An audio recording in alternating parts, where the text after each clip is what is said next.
Hi, my name is Lauren Centrella, Director of Development here at WAMU. As a public media organization, our mission is to connect listeners and members like you to each other and around the world. Public radio works because listeners and members who value the service step up and give back. The support for public media at WAMU comes from the public. Support from listeners and members is also our most reliable and important source of funding, especially right now. This book club would not be possible if we did not have your support. So, if you've been enjoying these monthly virtual book clubs, please consider making a gift.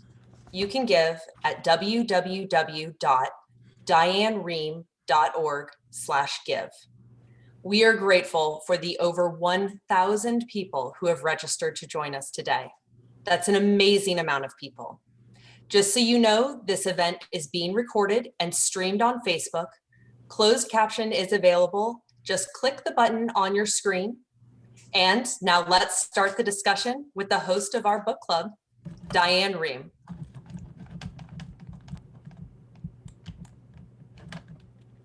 And thank you so much, Lauren, for that introduction.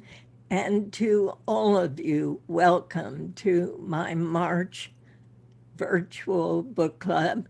Today's selection, as you know, is A Long Petal of the Sea by Isabel Allende.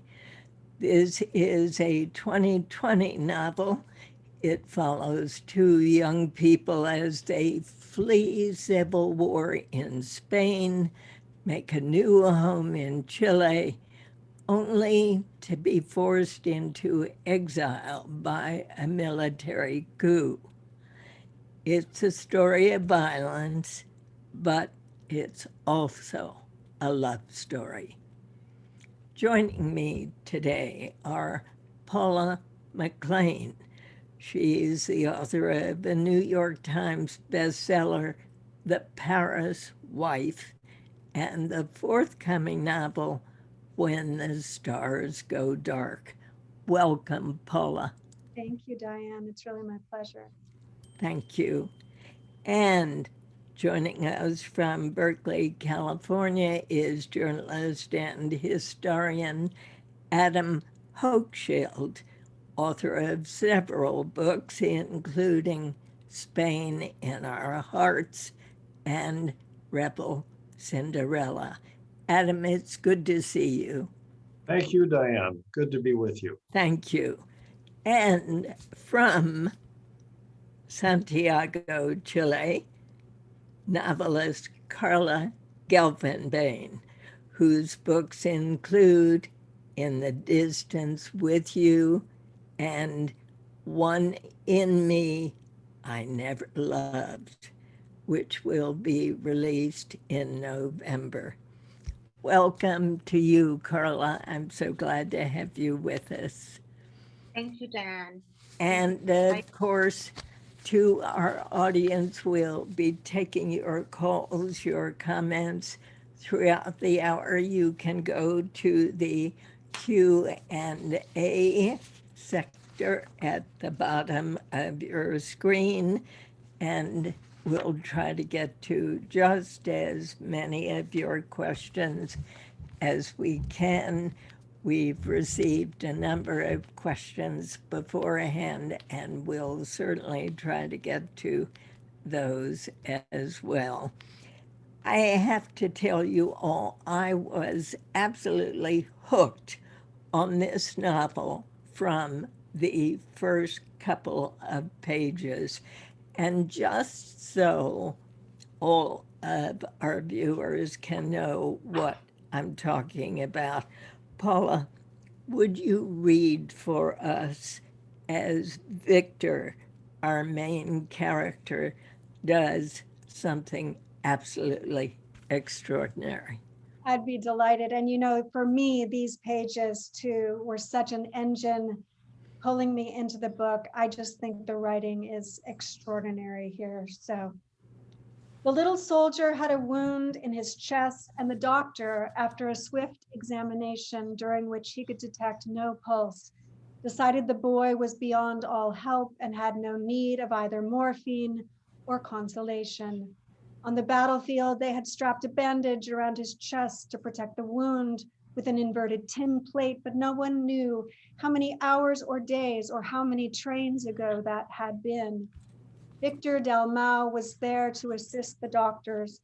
Although it was his duty to leave the boy and attend the next case, he thought that if the young man had survived the shock, the hemorrhaging, and the journey to reach this station platform, he must really want to live. And so it would be a shame to surrender him to death now. Carefully removing the bandages, he saw to his amazement that the wound was still open and was as clean as if it had been painted onto his chest. He couldn't understand how the bullet had shattered the ribs and part of the sternum and yet had left the heart intact. Having worked for nearly 3 years on the side of Republicans in the Spanish Civil War, at first on the fronts at Madrid and Teruel, and then at the evacuation hospital at Manresa, Victor thought he had seen everything, become immunized to the suffering of others, but he had never seen an actual beating heart. Fascinated, he watched the final, increasingly slow and sporadic pulsation until it ceased completely, and the little soldier finally passed away without a sigh. For a brief moment, Victor simply stood there contemplating the red hole where the heartbeats had ceased. This was to be his most stubborn, persistent memory of the war, that 15 or 16-year-old boy, still smooth-cheeked, filthy with the dirt of battle and dried blood, laid out on a stretcher with his heart exposed to the air. Victor was never able to explain to himself why he inserted 3 fingers of his right hand into the gaping wound, gently grasped the organ and squeezed it rhythmically several times, quite calmly and naturally. For how long he couldn't remember, perhaps 30 seconds or perhaps an eternity. And suddenly he felt the heart coming back to life between his fingers, first with an almost imperceptible tremor, and soon with a strong, regular beat. How did those paragraphs affect you, Paula? You know, I mean, because I've spent 12 years trying to animate history, to me, this was such a poignant and striking moment of how one can do exactly that, Isabel has chosen to characterize real events from history and real people, these historical events which come absolutely shockingly to life. It's so intimate, it's so particular. She animates this moment by putting us in Victor's body as he's doing this extraordinary thing, there's no one who can read this passage who has a beating heart, who won't be affected by that. And those three fingers she mentions. Carla, how did you react to that paragraph? Well, I mean, it's amazing that Isabel says that this moment stays persistent in his memory, yeah, in Victor's memory, Yes. and it's and also, I mean, it persists as a reader as well in the center of the personality of Victor through all the book. When you read, in a way, you come as a reader to that moment because it's very much him. It's amazing the talent, you know, of Isabel to choose this moment, as Paula says, that it's so striking, but at the same time, in terms of narrative, so clever, you know, because she's showing us immediately who is Victor. You know, this guy that actually, you know, he can go up to the end with his own heart. And that's so moving. I find it so moving. And at the same time, we know, and you said, Diane, we could go through the story without problem. We know that this moment in his life, it's going to determine the rest of his life, because he shines. At that moment, he shines. Indeed. He shows to the people around him that who he is, and that will go with him, that image and all the glory he gets from that, you know, up to the end of his life. So it's such an amazingly well chosen moment. And to you, Adam, the Spanish Civil War is at the heart of this novel. Set the stage for us a bit. This isn't a war we talk about a lot here. That's right. It's not quite swept under the rug, but I think it's overshadowed by the Second World War, in which, of course, hundreds of thousands of Americans were killed and many more wounded. But what we don't recognize enough is that the Spanish Civil War was really the opening act of World War II. And just to recap briefly what happened, Spain in the mid-1930s was a democracy, a quite young democracy. Only in 1931 or so had they overthrown the monarchy and begun having regular elections. In early 1936, a coalition of liberal and left-wing parties won the Spanish parliamentary election.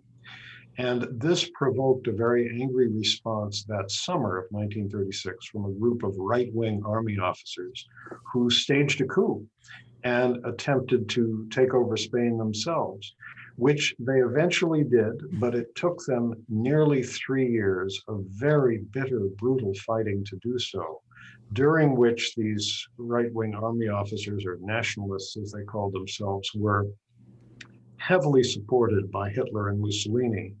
And eventually, at the end of that time, early 1939, they finally conquered all of Spain. And the dictatorship of Francisco Franco lasted for 36 years after that.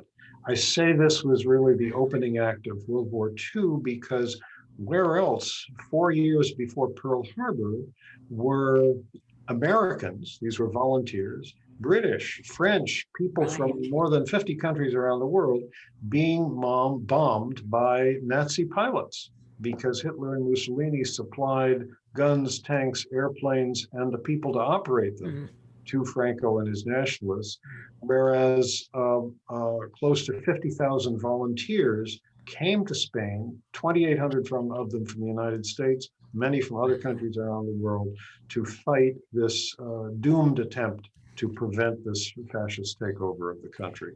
And Paula, it's at this point that Allende's characters flee Spain, but they end up in even harsher conditions in France.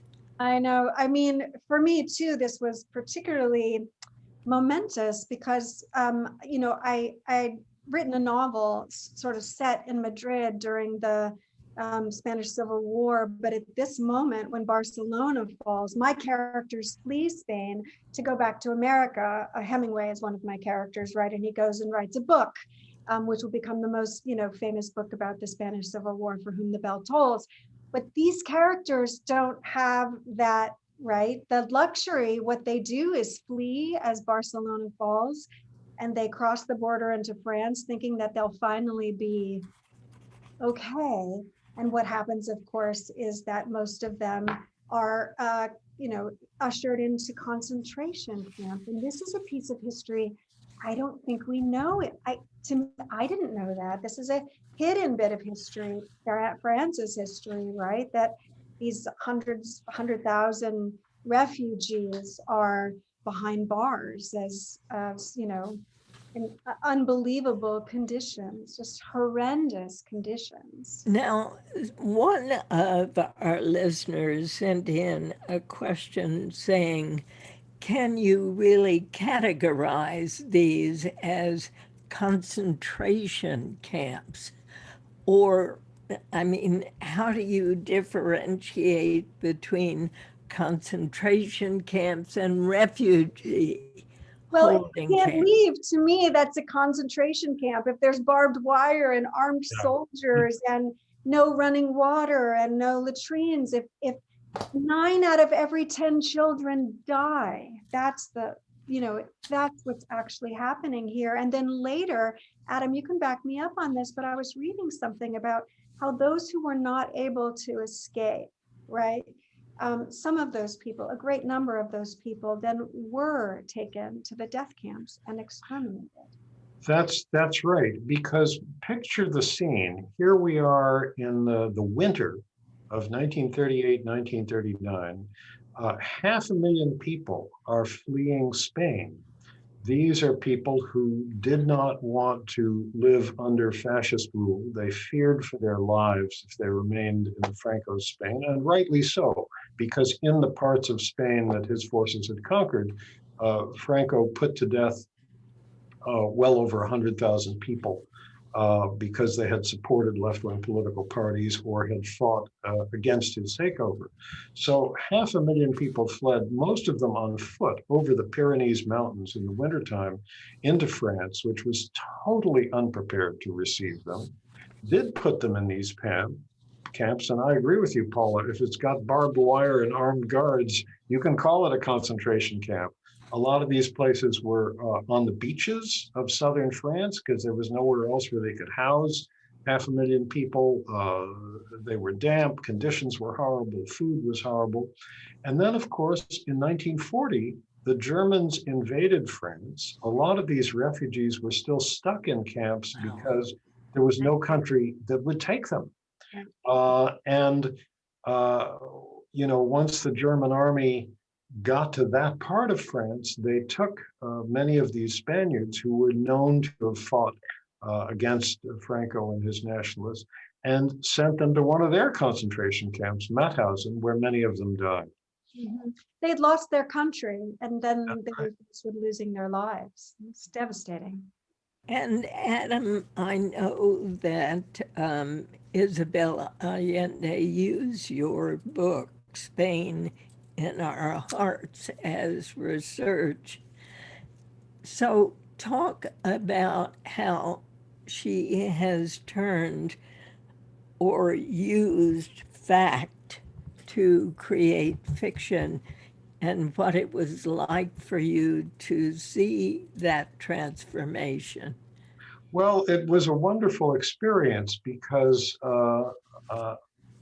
it's as if you're somebody who works in brass and then somebody comes along and turns it into gold. Because I think generally us nonfiction writers and historians sit at the feet of novelists. And when we're really trying to learn how to write, we have to study how the novelists do it. And I hope can learn something from them. So I was delighted, honored, humbled that she took some of the research that I'd done and was able to make use of it. And I told her once that in return, I would be very happy if she just gave me a small fraction of the 75 million readers that she has. That's the number of copies this book has sold. And Carla, I gather she has those 75 million readers all over the world, but I have read her newest book in which she says she does not feel at home in Chile. You're talking about me? No, about About Isabel. Yeah, Yes. true. Yeah, I mean, it's funny because I ask you whether you're talking about me because exactly the way I feel. So, and I've said that many times. In this sense, I want to come back to come to something which is maybe, I'm not a historian, as you both are in a way, Paula, she's so much into history. I'm very much about, what movements of the soul rather than movements of of history. And there is something I wanted to point out that it really moved me about all this exodus, because all the Spaniards, as you say, 500,000 Spaniards who had to flew to get out of Spain. And I was thinking at one point when I was reading, why Isabel Allende wrote this book now. I mean, this is a story, the Winnipeg, that she knows, because all Chileans, we know this story since we are born. I mean, since I was born, because that happened before I was born, and definitely, before Isabel Allende was born. So this is a story we have in our hearts since we are very, very, very young. Plus the fact that Isabel Allende, she had to fly Chile because of the Yes. Pinochet coup. So and she knew many people, as I did, who were from the Winnipeg. We knew these people. Oh. There's some still alive. One of them is an amazing painter that she's alive, and she's a very good friend of mine and very good friend of Isabel, I'm sure, Rosette Bru, and which is called Rosette. And so why is she talking about this now? And I think it's not because now, it's because we need this book now in the world. We all need this book. We need to come back to the history and watch, what happened when thousands of people have to flew away from their countries, which is happening every day now. Yes. We as Chileans are receiving Venezuelans, we are receiving Colombians who come here to have a life because their countries are completely destroyed. And you get that too in America, of course, and it's a lesson in a way. She's telling us, look, we all come from somewhere. I come from somewhere. My parents, my grandparents, they were Jewish. They went from Ukraine. They were killing them, and they have to fly to Chile. And we were received here. My grandparents were received here, and that's why I'm Chilean now. And we had a life. Our family had a life for a while, because then we have to fly again when Pinochet, and that's where the story crossed with Isabel Allende's story, which is very much what happened to Victor. That first he's received in Chile, and then, because of his belief, exactly like my parents, because of his beliefs, he has to fly away. So Isabel Allende is writing, coming back to the main point of what I'm saying, is that she writes this because we need to remember that, countries, cultures are crossed between different other people, and that makes the value of our culture. Indeed. And Carla, you mentioned the Winnipeg, and that is such an important part of this story. Paula, do you want to talk about their crossing on that ship and the fact that Pablo Neruda was the one who literally created, purchased, provided that crossing for these refugees? Absolutely. And it's done beautifully in this novel because it's done in scene. You know, it's done in scene that Neruda is an actual person. We see him make this decision. We see him become aware that all these refugees are in, you know, in danger, living under devastating, you know, circumstances. And so he decides to do something about it. Later, he would say that this was the one poem no one could ever erase. Oh, That he found this ship that he made sure it was originally outfitted to carry 2,000 passengers. He made sure it could carry as many as it could, 2,200. And these people, you know, left France, and he was, there was some personal decision. He was told, you know, that he should make the decision of who goes and who stays to be a political thing, that he shouldn't be taking radicals, for instance. And he makes a decision to balance that he is also trying to reunite families. His soul has been affected. And so he changes the very chemistry of Chile by bringing these people over, and that it demonstrates just how exile is such a complicated notion, displacement, what it means to have a homeland, what a search for belonging looks like. It's extraordinary too that we see that time on the ship with Victor and Rosetta who's pregnant, and but that also as you know, what it looks like, what the ship looks like, that it's all animated and brought to life, to me is an extraordinary thing. She said, Isabel Allende said that this story of this ship of hope had been with her for 40 years. This is what Carla was saying. And yet here is the moment to tell. And Adam, you actually spoke with Isabel about someone who was on this ship. I did, because she told me that she was partly inspired to do this because her stepfather, as a very young man, had the experience of meeting this ship because he was in the Chilean foreign ministry. And in an interview, I asked her about this, and here I'll just read you a couple of paragraphs of what she said. The ship docked in Valparaiso,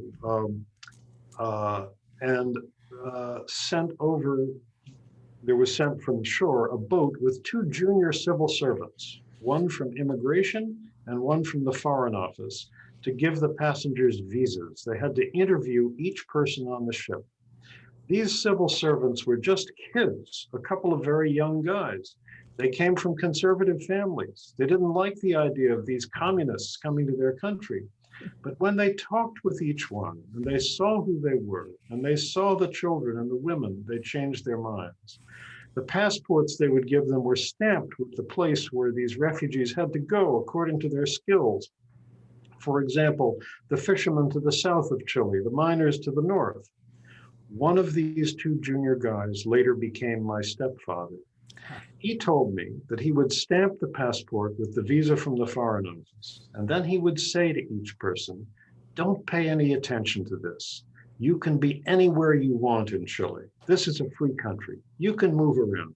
Don't pay any attention to these guys from immigration. They're crazy. Don't pay any attention." I heard that story from my stepfather many, many years later. And of course, as I'm sure Carla knows better than any of us, you know, many people who arrived on the Winnipeg became tremendously important in the cultural life of Chile, as did Spanish refugees who went to Mexico.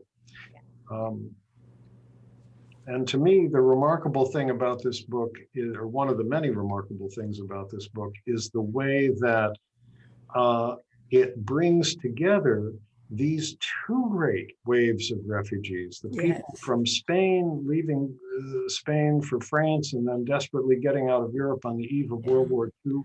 And then more than 30 years later, the people, tens of thousands of people like you, Carla, who had to leave Chile at that time because you left there as a child, right?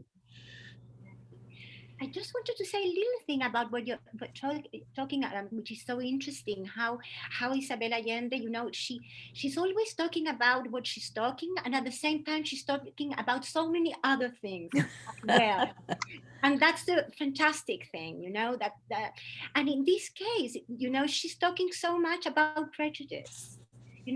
All these images we have about the other, for the Chileans, all the Spaniards, they are communists, they are lazy, they are, we don't want them except, the professionals, and all these, which is she shows once and again with the captain of the ship. You remember that at the beginning he was sort of, no, all these Spaniards, and then all these people, they start to clean themselves, the ship, and they start to organize themselves, and they start to have a life, a sort of dignified life, and he changes his view. And the same thing she shows when these people arrive to Chile with Matias, this character that received exactly what you were talking about, that when he meets them, they are people, they are blood and bones, and they are people, and these people, they breathe and they feel and they are someone. And when he sees them, he realized, that they're very good people. And so she's talking very much about prejudice, which as well is something that is so, now we so much need you to remember that so many of the judgments we do, they come from that side, from the prejudice. Well, and the prejudice we see even now at our own borders, and the efforts to keep people out. I mean, you're absolutely right, Carla. It is a book for now. One question I had, how did Victor and Rosa manage to get a slot on the Winnipeg? How did that happen, Paula? I love that story. I love that storyline. So Rosa is pregnant with Victor's brother's child, right? Victor's brother Guillaume has been killed in the war, but she doesn't know that. But Rosaire doesn't know that until Victor has an interview with Neruda, and says, can I go over? And he says, I really am trying to keep families together. And so he goes to Rosaire and he says, we have to get married. That's what we have to do now. And Victor decides that his responsibility to his brother and Rosaire's unborn child is really the driving force here. And so then he tells Rosaire what's happened to Guillaume, and in tears, they decide to marry.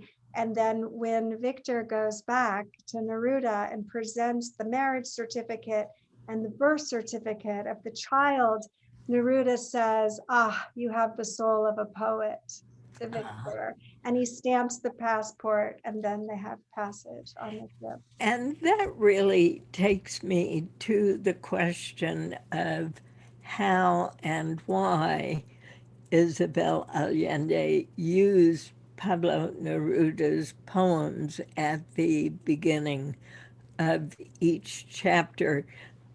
What effect does that have on the book as a whole? Adam, your thoughts? Well, obviously, as Chileans know far better than we do, Neruda is very much the national poet of Chile, and in fact, by some measures in the 20th century, the most popular and widely read poet in the world. So I think she did well to bring him into the story through his poetry, and also because he was in real life an actor in this story. And it's rare that poets get to do that in history, but he did act. He got the people on the ship, he got them to Chile, and accomplished something amazing that way. I'd like to go back to this just for a second, to the marriage of Victor and Rosaire that we were talking about, and just ask my two fellow panelists, who are both novelists, about this, because usually in novels, a marriage of convenience or a marriage of love turns into a marriage of convenience years later. This one is sort of the other way around, where it started as a marriage of convenience and turned into a marriage of love. As novelists, how did that strike you? I was fascinated by it. Carla? Okay. Well, there's so many really intelligent things in this novel that, as a novelist, I admire her, admire Isabel, and because she does things like that, like turning around, as you say, Adam. Usually it's the other way around, and there's so many of these things, and which is clever because it changes the thing. It is not a stereotype. It's a love that grows with time and becomes, it's a relationship which grows with time and becomes love. And love in such a profound and moving way, because that love between Victor and Rosette, it's as Diana said, this is a love story. It's an historical, but and a love story the other way around, And coming back to the Neruda, which I think I could add a little bit about this as well, which as well is so clever. There is these symmetries in the novel, like introducing. Of course, it was sort of obvious, but at the same time not obvious, because she does it in such a clever way of introducing Neruda's writing. And one, because of course he was one of the participants of the whole story, but as well because Neruda, and could have been another poet, but it's Neruda. And Neruda, he writes about this all the time. He writes about humankind, about countries, about injustices, about exile, about he writes about so much. So she went to look for her poetry that I'm sure she grew up like I grew up with Neruda's poetry, and everything was there, and it just fits like a puzzle, a perfect puzzle.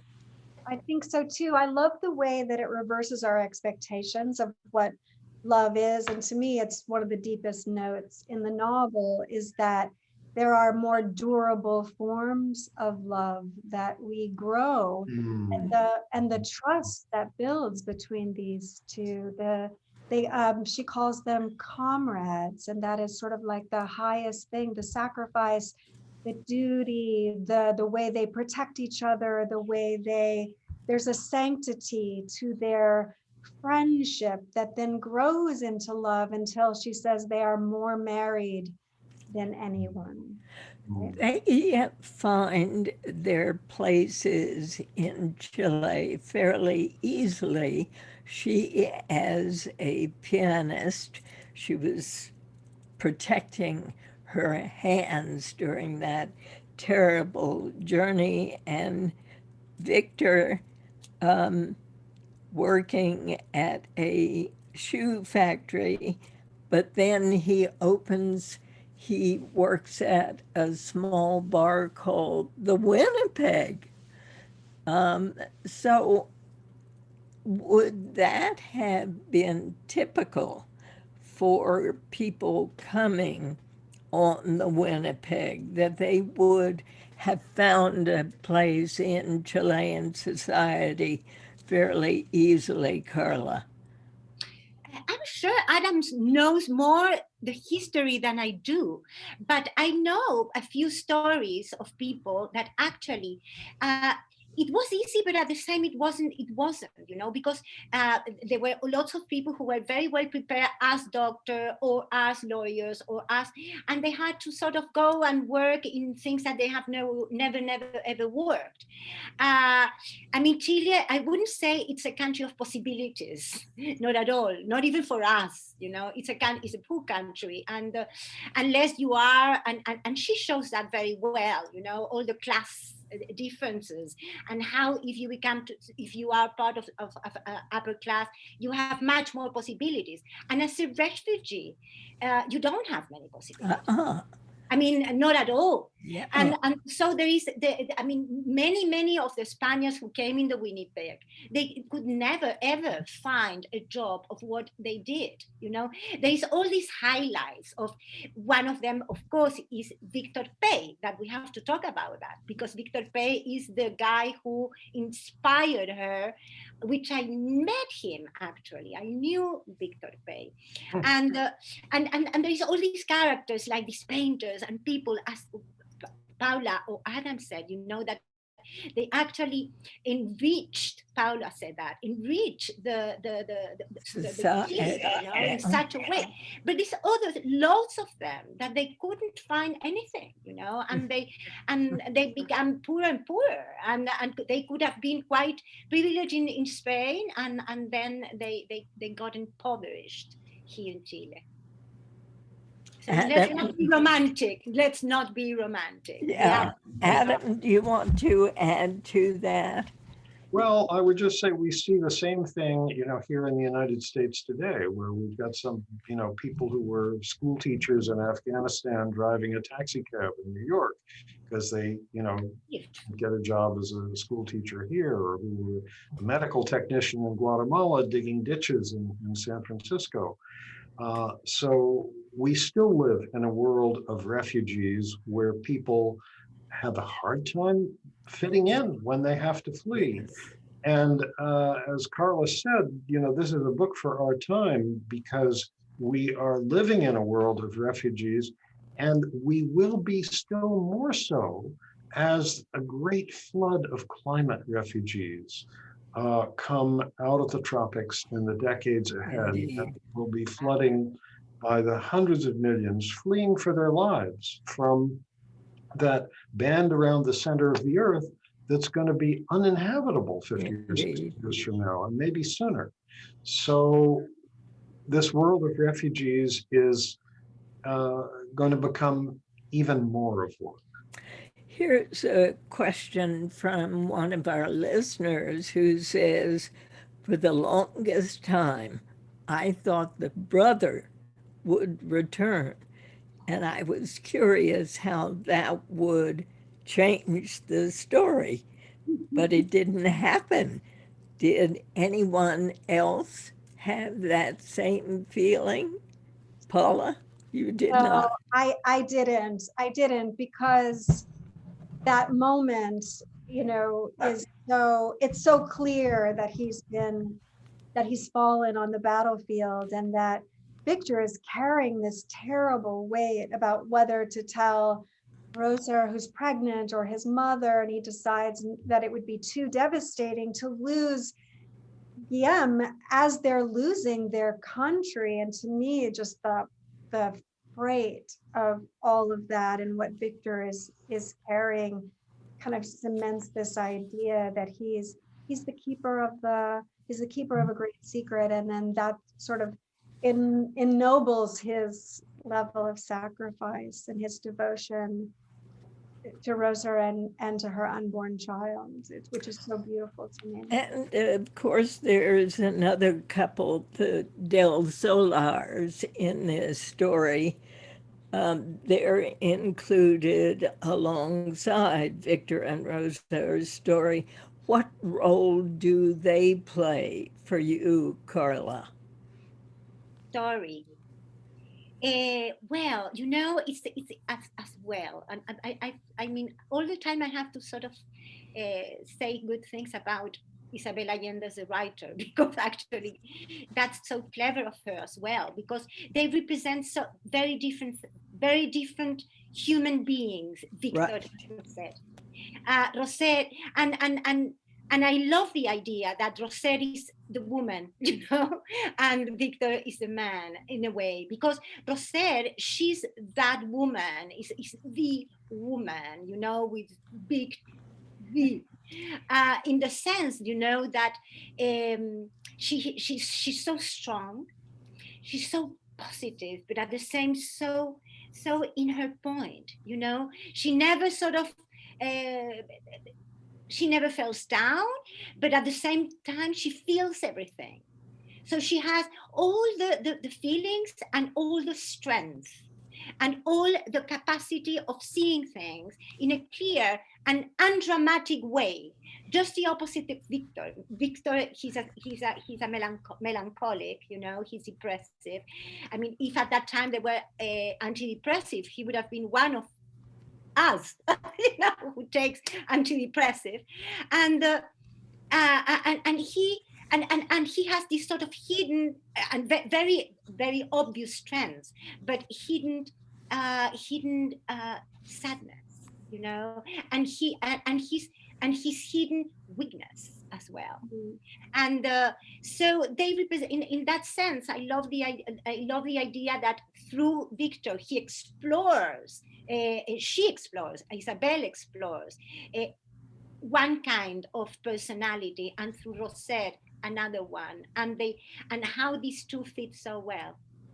The Del Solar family, though, becomes a really interesting counterpoint because they're middle class, Right. they're bourgeois. You know, when they return to Chile, sort of at the same moment that the Winnipeg is sailing, they're on a luxury ship and they're overfed, you know, and the husband is playing ping pong and learning to fence, and the wife has breakfast in bed. But it's really the daughter, Ophelia, who's 19, when we meet her, who will eventually become romantically entangled with Victor. That's also a really interesting counterpoint, because Ophelia is this impetuous, and she has a lot of, I don't know, she hasn't experienced life. She's naive, and she can't really understand Victor. She can't understand the depths of what he's experienced. She doesn't know anything, what it means to be exiled, and the nightmares he has and what he carries in his heart. And really, Ophelia looks at Rosaire and says, now this is who I wish I could be. This is a woman. Right. It's so interesting because Victor sees Ophelia late in life and realizes how much he has in Rosaire, and I think is very, very happy with the decision that the two of them made. Ophelia went her way because, as you say, she just did not understand Victor. Beverly has a question, I think, for you, Adam. She says, there is a great amount of detail that makes you wonder where historical and fiction align and separate. Well, I guess as a nonfiction writer, I feel that life is immensely rich in detail, you know, sight, sound, smell that allow us to bring particular scenes, times, and places alive. But what novelists like Isabel, like Paula, like Carla can do is to use this in the service of getting into people's souls in the way that sometimes is hard for nonfiction writers to do, because people in real life haven't always left a complete record of what's inside their soul. But a novelist can imagine her way into a character's soul. And that's what makes fiction such an extraordinary thing. And it's so interesting that people associate Isabel Allende with magic realism. And she tells this story in a very different way, a very straightforward way. Paula, was that a surprise to you when you read this? It was a wonderful surprise to me, but I do think there are these really coherent touches of, I would say, synchronicity, or a kind of even fate, destiny, a kind almost at the level of magic, that some characters come into the story, they're strangers, like Aitor Ibarra, or like Elizabeth Eisenben's, right? Who are strangers who knit into the story immediately, who become their patron saints and their lucky star. And they keep appearing. They keep appearing to sort of save the day as the story continues, so that we see how they're knitted into these characters' destinies. Destiny is a huge piece of this Yes. puzzle. And so that's something Yes. she is always wrestling with, right? The Is life it- fated with. I wonder if that was the same for you, Carla, because Allende wrote this book in Spanish. You read parts in both Spanish and English. Was the experience at all different in the two languages? No, I think the translation is very, very, very, very good. Very good. I mean, I didn't feel the difference. Really, I could go from one and flow to the other, and it's very similar. And also because Isabel Allende, she writes in a very neutral way, in a way, you know. She's not a Chilean in the sense that she uses, the only bits that you can see are the ones which are in Catalan, you know, those are properly said in the language. But the rest could be written by any Spanish-speaking writer. And that, I think, it makes it easier in a way like this, because it's never easy, to translate in a very, very, very close way to what it was written. Diane, So, could I make a comment on something else entirely? Please. I see a couple of questions about it in the Q&A. I think we can't leave discussion of these two events that produced these great flows of refugees without talking about the role of the United States in each of them. We spoke about the genesis of the Spanish Civil War.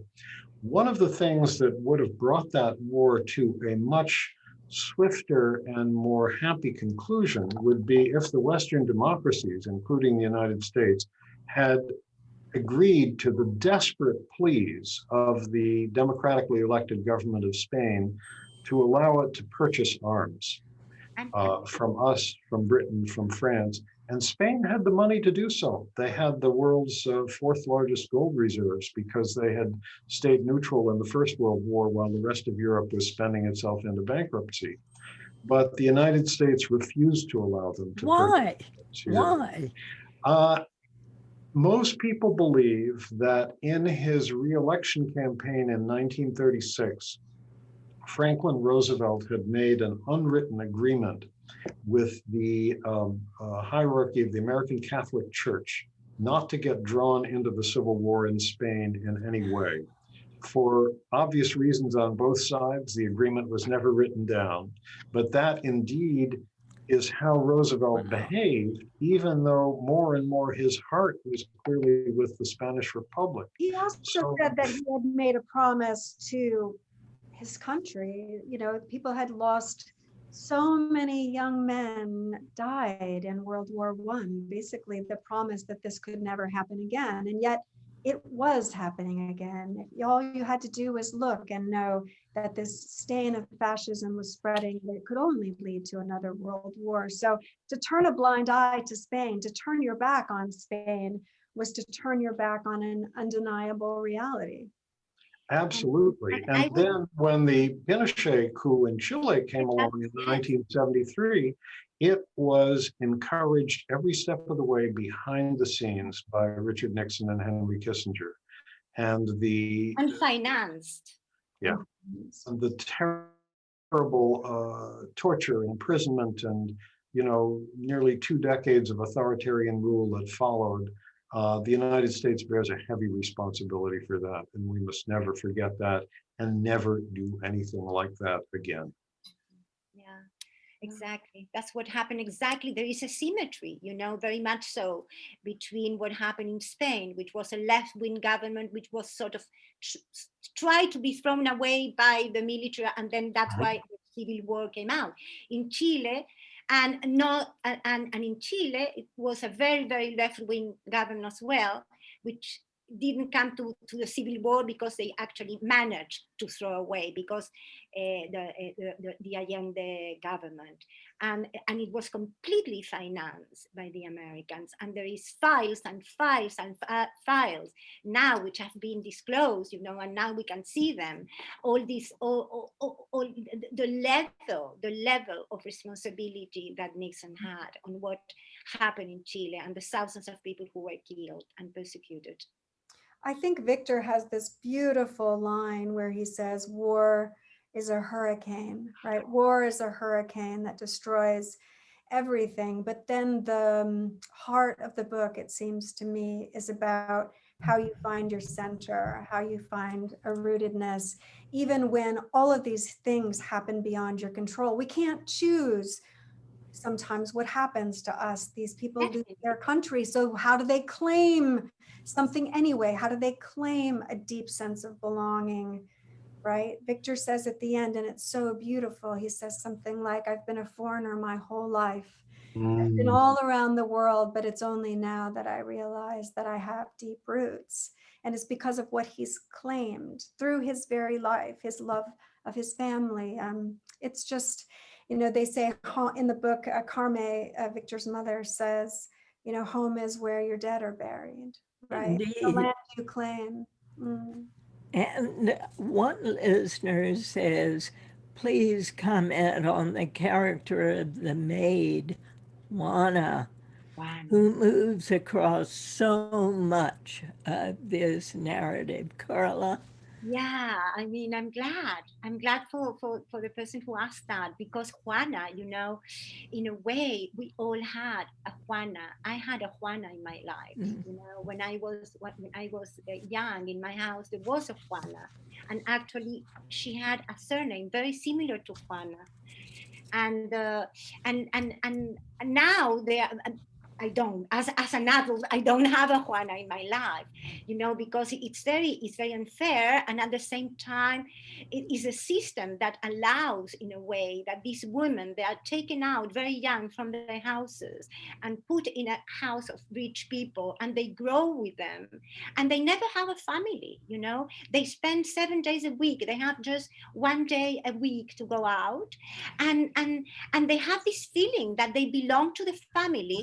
And in this novel as well, is a bit romantic in the sense that she was so well treated.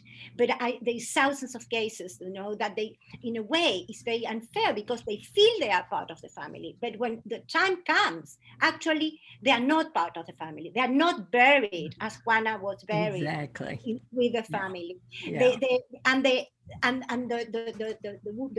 The housewife dies, and the family just lets these women in the street, you know, and this is happening all the time. This happens so much. So, well, I mean, and Juana in this case, it really remind me of my Juana, you know. And she will talk, my Juana will talk in her language. We was in the Mapuche, you know, and she will talk, and she had these songs, and she will sing to me when I was young. Oh, how wonderful. Very much a way. And I remember something very beautiful, and this, I finish with this, that with my Juana, when Allende won, actually, she was the one who took me to the streets to celebrate. My parents, they were very political, and they were, so, you know, with the people, and so we had gone to some manifestations together, and this time she said we have to go together, and we celebrated together. Well, lovely story on which we must end. I so want to thank you all for this wonderful discussion. Thank you, Paula McLain. Thank you, Carla Guelfenbein. And thank you, Adam Hochschild. It was just grand to hear you all. Thank you very much. Thank you, Diane. And to our listeners, before you go, please take a moment to fill out a short survey about this event that's going to pop up on your screen. And if you would, please consider donating to WAMU. Your financial support is what makes events like this possible. The next meeting of my book club will be on Wednesday, April 21st. It's going to be a 2-hour event. First, we'll discuss the book Cast by Isabel Wilkerson with a group of panelists. And in a special second hour, I'll talk with Isabel Wilkerson herself. Stay tuned to your email for more details. Thank you all so much for being with us. I hope you've enjoyed this as much as I have. See you next time. Bye-bye.